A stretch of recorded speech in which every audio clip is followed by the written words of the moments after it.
Film की शुरुआत में हम एक मनी वैन को देखते हैं। दरअसल ये मनी वैन बैंक के पास से पैसे लाने और ले जाने का काम करती है। ये अपने डिपो से निकलते हैं और थोड़ी दूर चलते ही इनका रास्ता ब्लॉक कर दिया जाता है। दरअसल यहाँ पर रॉबरी होने वाली है। इस मनी वैन का रास्ता एक बड़े से ट्रक से रोक दिया जाता है। तभी हम देखते हैं कि इस ट्रक को चारों तरफ से रॉबर्स ने घेर लिया है, जो कंस्ट्रक्शन वर्कर्स के कपड़े पहने हुए थे। ये इस आर्मर ट्रक का दरवाजा तोड़कर उसके अंदर एक ग्रेनेड फेंक देते हैं, जिसकी वजह से सिक्योरिटी गार्ड और ड्राइवर दोनों ही घायल हो जाते हैं। साथ ही ये रेडियो पे एक दूसरे से बात कर रहे होते हैं कि कितनी देर में यहाँ पर पुलिस पहुंचने वाली है और यहाँ के हालात क्या चल रहे हैं। ये सभी रॉबर्स आपस में बात कर रहे होते हैं और सभी लोग इस वैन से पैसा निकाल रहे होते हैं। ये सारे रॉबर्स अपनी गाड़ी के अंदर पैसा भरने के बाद चले जाते हैं। इसके बाद हम देखते हैं कि मूवी का फर्स्ट पार्ट स्टार्ट होता है, जिसका नाम है अ डार्क स्पिरिट। यहाँ पर हम देखते हैं कि पैट्रिक हिल नाम का एक आदमी एक आर्मर्ड कंपनी के अंदर जॉब के लिए जाता है। दरअसल पैट्रिक हिल ही हमारी मूवी का मेन कैरेक्टर है। इस कंपनी का नाम फोर्टिको होता है, जो सिक्योरिटी प्रोवाइड कराती है उन लोगों के लिए जो कैश का बड़ा लेन देन करते हैं और उनका पैसा एक जगह से दूसरी जगह पर सेफली तरीके से पहुंचाने की जिम्मेदारी लेते हैं। यहाँ पर हम देखते हैं कि टेरी, जो एक सुपीरियर होता है, वो पैट्रिक हिल से उसके प्रीवियस जॉब के बारे में बात कर रहा होता है और कहता है कि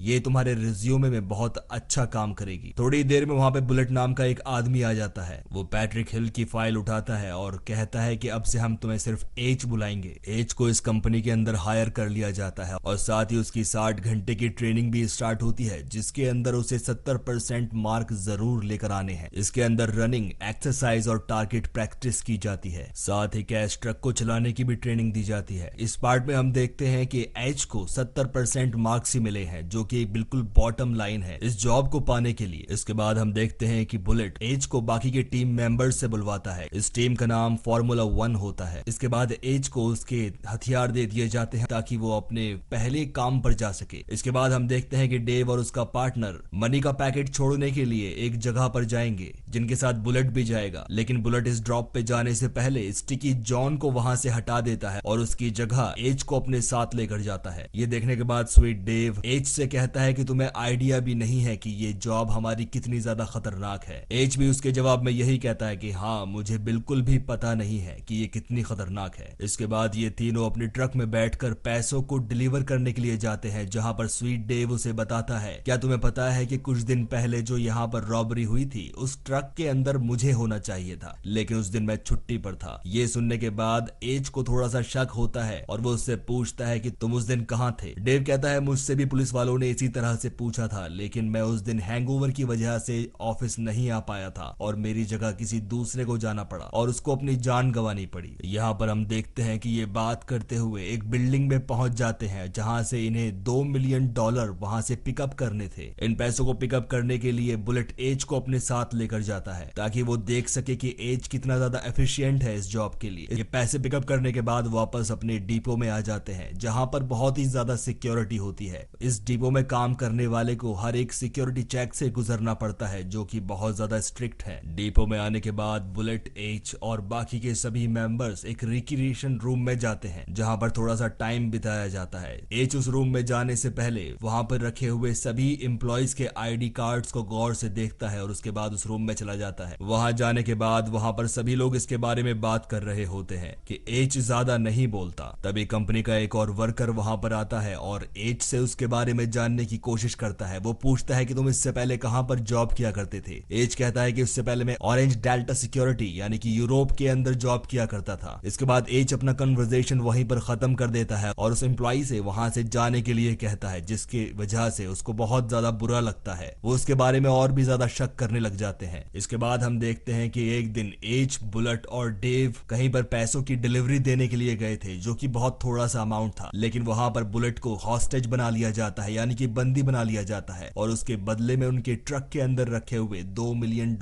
की डिमांड की जाती है। ये सुनने के बाद डेव बहुत ज्यादा घबरा जाता है और डिपो के रूल्स फॉलो करने की बात करता है। लेकिन जिन लोगों ने बुलेट को हॉस्टेज बनाया हुआ था, वो बुलेट को जान से मारने के लिए कहते हैं। वो कहते हैं कि अगर तुमने यहाँ से जाने की कोशिश की तो हम बुलेट को जान से मार देंगे। ये सुनने के बाद एच डेव से कहता है कि तुम बिल्कुल भी फिक्र ना करो, तुम उन लोगों के पास चलो और हम बुलेट को वहां से पैसे देने के बाद छुड़ा लाएंगे, क्योंकि पैसे बुलेट की जान से ज्यादा कीमती नहीं है। और वो किडनैपर्स भी डेव को मजबूर कर देते हैं उसके पास वो सारे पैसे लेकर आने के लिए। किडनैपर्स डेव को इंस्ट्रक्शंस देते हैं कि उन्हें वैन कहां पर लेकर आनी है। वो वैन उस जगह पर ले जाते हैं और वहां पर हम देखते हैं कि इस वैन के एक सामने भी गाड़ी खड़ी होती है और एक पीछे से ट्रक भी आ जाता है। फिर ये किडनैपर्स डेव को कहते हैं कि सारे पैसे पीछे का दरवाजा खोलकर पीछे खड़े हुए ट्रक के अंदर डाल दो और कोई भी होशियारी करने की कोशिश मत करना। पैसे इस ट्रक से दूसरे ट्रक में पहुंचाने की जिम्मेदारी एच लेता है और कहता है कि तुम्हें कुछ भी नहीं करना, ये काम मैं करूंगा। एच वहां से एक एक करके सारे पैसों के बैग फेंकना शुरू कर देता है। इधर हम देखते हैं कि बुलेट को एक दूसरी गाड़ी से निकाल कर बाहर लाया गया ताकि कोई भी चालाकी होने पर बुलेट को मारा जा सके। तभी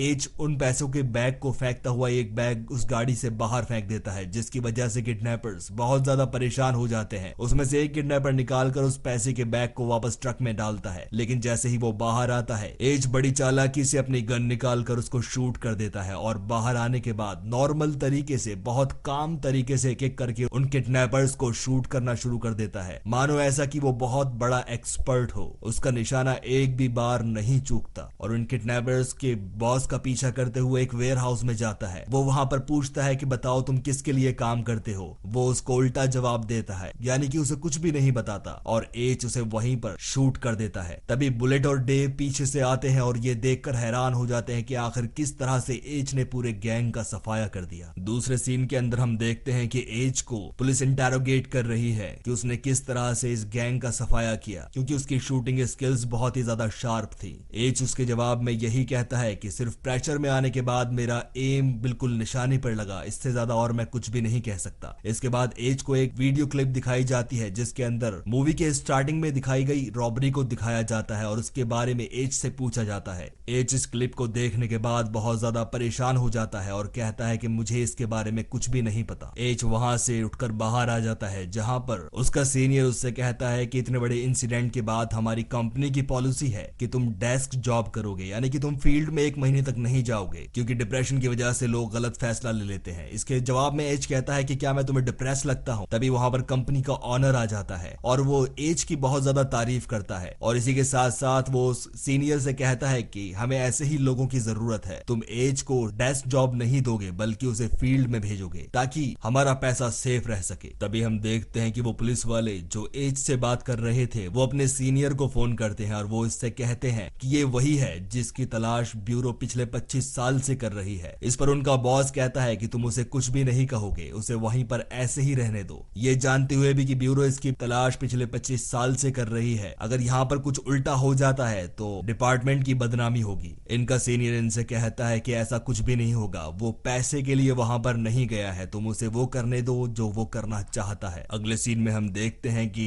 एच से मिलने के लिए कोई लेडी आई है और वो उसे फोर्टिको के एम्प्लॉयज की फाइल देती है और साथ ही में डेना की इंफॉर्मेशन भी देती है और उसको एक ऑटोप्सी रिपोर्ट भी देती है। अगले दिन हम देखते हैं कि बुलेट और एच एक ड्रॉप करने के लिए जा रहे थे, लेकिन उनका ट्रक रोक लिया जाता है और उनके ट्रक के अंदर आंसू गैस छोड़ दी जाती है। एच ट्रक से बाहर निकलता है और उसको देखने के बाद वो गुंडे वहां से उस ट्रक को ऐसे ही छोड़कर चले जाते हैं। बुलेट ये देखने के बाद अपने एम्प्लॉय से एक बात कर रहा होता है कि इसके बारे में कुछ ना कुछ तो गड़बड़ जरूर है, क्योंकि गुंडे इसे देखने के बाद ऐसे भाग गए जैसे मान लो उन्होंने कोई भूत देख लिया हो। इसके बाद हम देखते हैं कि एच डेना के घर में होता है, वो उसे गन पॉइंट पर ले लेता है और उससे कुछ इन्फॉर्मेशन लेता है। वो डेना से उसके घर में रखे हुए कैश के बारे में पूछता है कि तुम्हारे पास इतना सारा पैसा कहां से आया। डेना कहती है कि उसने ये पैसे एक शराब की दुकान से चुराए थे ताकि रिटायर होने के बाद ये पैसे उसके काम आ सके। साथ ही वो ये भी कहती है कि उसने सिर्फ जिंदगी में एक बार ही ऐसा काम किया है और ऐसा कभी भी नहीं करेगी। इसी के साथ साथ एच कहता है कि अगर तुम्हें कुछ और भी मालूम है तो मुझे बता दो, वरना आगे के लिए तुम्हारे लिए मुश्किलें खड़ी हो जाएंगी। वो डेना को वार्न करने के बाद छोड़ देता है। इसके बाद मूवी का नेक्स्ट पार्ट स्टार्ट होता है जिसका नाम है स्क्रॉच्ड अर्थ। यहाँ पर हमें 5 महीने पहले की स्टोरी दिखाई जाती है जहाँ पर हम देखते हैं कि एच अपने बेटे के साथ, जिसका नाम डगी होता है, वो उसके साथ कहीं पर जा रहा होता है, लेकिन तभी वहां पर उसे एक कॉल आती है। ये जिससे बात कर रहा होता है उसका नाम माइक होता है। दरअसल ये वही आदमी है जो पिछले पार्ट के अंदर ट्रक को लूटने आया था और उसे देखने के बाद भाग गया था। माइक एच से कहता है कि सिर्फ मुझे एक ट्रक की लोकेशन जाननी है जो फोर्टिको कंपनी का ट्रक है। ये वही कंपनी है जो पैसों का लेन देन करती है, जो पैसों को सेफली एक जगह से दूसरी जगह पर पहुंचाती है। दरअसल माइक ने इस काम के लिए किसी और को भेजा था, लेकिन उसका रास्ते में एक्सीडेंट हो गया था, जिसकी वजह से ये रिस्पॉन्सिबिलिटी एच को दी जाती है क्योंकि वो वो इस कंपनी के बहुत करीब था। एच अपने बेटे को गाड़ी में बिठाने के बाद उसी डिपो के पास पहुंच जाता है जो फोर्टिको का डिपो है। अपने बेटे को गाड़ी में बिठाने के बाद उसके लिए खाना लेने के लिए जाता है ताकि वो उस ट्रक के ऊपर नजर रख सके। उसे सिर्फ ये बताना था कि वो लेफ्ट जा रहा है या राइट जा रहा है। वो माइक को इस ट्रक की डायरेक्शन बता देता है और उसके बाद वो फोन डिस्कनेक्ट करने के बाद अपने बेटे के पास खाना लेकर जा रहा होता है। तभी हम देखते हैं कि फोर्टिको कंपनी का ट्रक एक ब्रिज के नीचे जाता है और उसके ऊपर अटैक हो जाता है। रॉबर्ट्स उस वैन के ऊपर अटैक करके वहां से सारा पैसा निकाल लेते हैं। ऐसा होते हुए उसका बेटा देख लेता है जो कि आई विटनेस बन जाता है और तभी उनमें से एक रॉबर आकर एच के बेटे को शूट कर देता है। एच इस चीज को दूर से ही देख रहा होता है। वो उसके पास भाग कर जाता है लेकिन तभी दूसरा रॉबर एच को बहुत सारी गोलियां मार देता है जिसकी वजह से एच जमीन पर गिर जाता है और गिरने के बाद एच उस रॉबर का चेहरा देख लेता है, उसकी आंखों को पहचान जाता है। इस इंसिडेंट के अंदर एच के बेटे की जान चली जाती है लेकिन एच जिंदा बच जाता है। इसके बाद हम देखते हैं कि एच की वाइफ एच को उसके बेटे की डेथ के लिए रिस्पॉन्सिबल ठहराती है। यहाँ पर हमें पता लगता है कि एच एक बड़े क्राइम सिंडिकेट का सरगना है यानी कि बॉस है और जिन लोगों ने उसके बेटे की जान ली और ट्रक को लूटा वो दूसरे गैंग के मेंबर्स थे। इस इंसिडेंट के बाद उसकी वाइफ उसको छोड़कर चली जाती है। इसके बाद हम देखते हैं कि एच अपने साथियों को बुलाकर उन लोगों को ढूंढने के लिए कहता है यानी कि उस ग्रुप के मेंबर्स को ढूंढने के लिए कहता है जिन्होंने उसके बेटे की जान ली। वो एक एक करके सभी आसपास के गैंग्स को पकड़कर उन्हें टॉर्चर करके इसके बारे में जानना चाहते थे लेकिन उन्हें कोई भी सुराग नहीं मिलता। जब एच के सारे ऑप्शंस खत्म हो जाते हैं तो उसी का टीममेट माइक उससे कहता है कि हो सकता है कि ये किसी अंदर के आदमी का काम हो यानी कि फोर्टिको के गार्ड का ही काम हो। इसके बाद एच कहता है कि शायद तुम ठीक कहते हो, मैं इन सब चीजों से बहुत ज्यादा परेशान हो चुका हूँ। मैं कुछ दिनों के लिए लंदन जाना चाहता हूँ ताकि मैं अपने दिमाग को शांत कर सकूं। लेकिन दरअसल एच अपने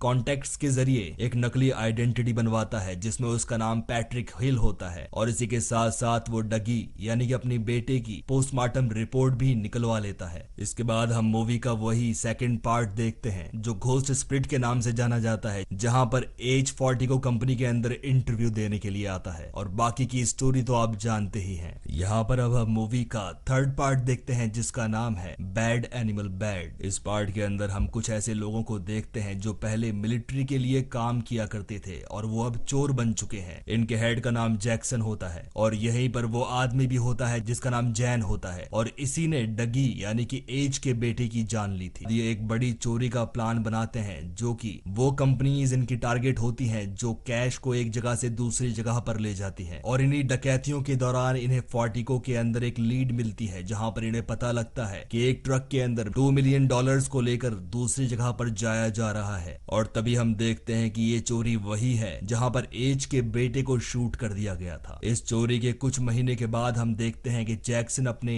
बाकी के टीम मेंबर्स को एक जगह इकट्ठा करता है और उन्हें एक बड़ी चोरी करने का प्लान बताता है जिसके अंदर वो $150 मिलियन फोर्टिको से चुरा सकते थे। दरअसल पूरे साल के अंदर एक ही दिन होता है जिसे ब्लैक फ्राइडे के नाम से जाना जाता है और इस दिन फोर्टिको के अंदर मिलियंस डॉलर्स होते हैं। कुछ दिन बाद हम देखते हैं कि एच और बुलेट एक ही ट्रक के अंदर पैसे लेकर वापस डिपो जा रहे हैं जहां पर बुलेट एच को ये बताता है कि वही वो आदमी है जो इन सभी चोरियों की खबर जैक्सन और उसके आदमियों को पहुंचाता है। दरअसल मैं भी उसी टीम का मेंबर हुआ करता था और बहुत लंबे टाइम से मैं फोर्टिको के अंदर जॉब कर रहा हूं ताकि इन सभी चोरियों की खबर जैक्सन और उसकी टीम तक पहुंचाई जा सके। बुलेट एच से बड़े ही प्यार से उसका साथ देने के लिए कहता है। दरअसल एच को इस इंफॉर्मेशन की बहुत लंबे समय से इंतजार था। एच उसका साथ देने के लिए तैयार हो जाता है। बुलेट एक सीक्रेट जगह पर उस ट्रक को ले जाता है जिसके अंदर पैसे होते हैं, जहां पर उस ट्रक के अंदर कुछ चोर उसके अंदर छुपकर बैठ जाते हैं और इसके बाद वो डिपो में आ जाते हैं। डिपो में आने के बाद ये इस ट्रक से बाहर निकलते हैं और उस डिपो के अंदर जितने भी वर्कर्स और सिक्योरिटी गार्ड्स थे उन्हें हॉस्टेज बना लेते हैं। लेकिन हॉस्टेज बनने से पहले एक वर्कर अलार्म बजा देता है जिसकी वजह से पुलिस को ये खबर लग जाती है कि डिपो के अंदर डकैती हुई है और बाकी के सिक्योरिटी गार्ड मौका पाते ही इन लोगों के ऊपर जो यहाँ पर पैसा चुराने आए थे इनके ऊपर हमला कर देते हैं, जहां पर बहुत हैवी फायर होना शुरू हो जाती है। लेकिन जॉनसन की टीम इनके ऊपर बड़ी आसानी से काबू पा लेती है क्योंकि जॉनसन की टीम ने high quality blood proof armour डाले हुए थे। इधर हम देखते हैं कि एज को पहले से ही बंदी बनाकर एक जगह पर डाला हुआ था। वो मौका पाते ही कार्लोस यानी कि उन थीव्स के ऊपर अटैक कर देता है और उसका बॉडी आर्मर उतार कर खुद पहन लेता है जिसकी वजह से वो अब ठीक उन्हीं की तरह दिख रहा था। इसके बाद हम देखते हैं कि बुलेट अपना असली चेहरा सामने दिखाता है और डेव और डेना को मार डालता है। अब हम देखते हैं कि बुलेट, जैक्सन और जेन ही जिंदा बचे हैं, लेकिन जैक्सन को फायरिंग के दौरान गोली लग गई थी, जिसकी वजह से वो बुरी तरह से घायल हो चुका है। इसके बाद ये इस डिपो से निकलते हैं और बाहर पुलिस की गाड़ियों को चीरते हुए रोड पर चले जाते हैं, जहां पर ये गैराज के अंदर जाकर पनाह लेते हैं। दरअसल इस बिल्डिंग की गैराज के नीचे कुछ अंडरग्राउंड टनल्स होती हैं। ये तीनों वहां पर पहुंचते हैं, लेकिन जैक्सन बहुत ज्यादा जख्मी होता है। जैक्सन को लगता है कि शायद जेन हमें सबको मारने की कोशिश करेगा और खुद ही सारा पैसा ले जाएगा, जिसकी वजह से जैक्सन जेन के ऊपर बंदूक तानने की कोशिश करता है, लेकिन जेन उसके हाथ से बंदूक छुड़ाकर उसका गला काट देता है। इसके बाद हम देखते हैं कि बुलेट और जेन वहां से सारा पैसा लेकर उस टनल के जरिए एक गाड़ी के पास पहुंचते हैं और उस गाड़ी के अंदर सारा पैसा लोड करते हैं। लेकिन जैसे ही बुलेट अपनी गन निकालकर जेन को मारना चाहता था, उससे पहले जेन बुलेट को मार डालता है और सारा पैसा लेकर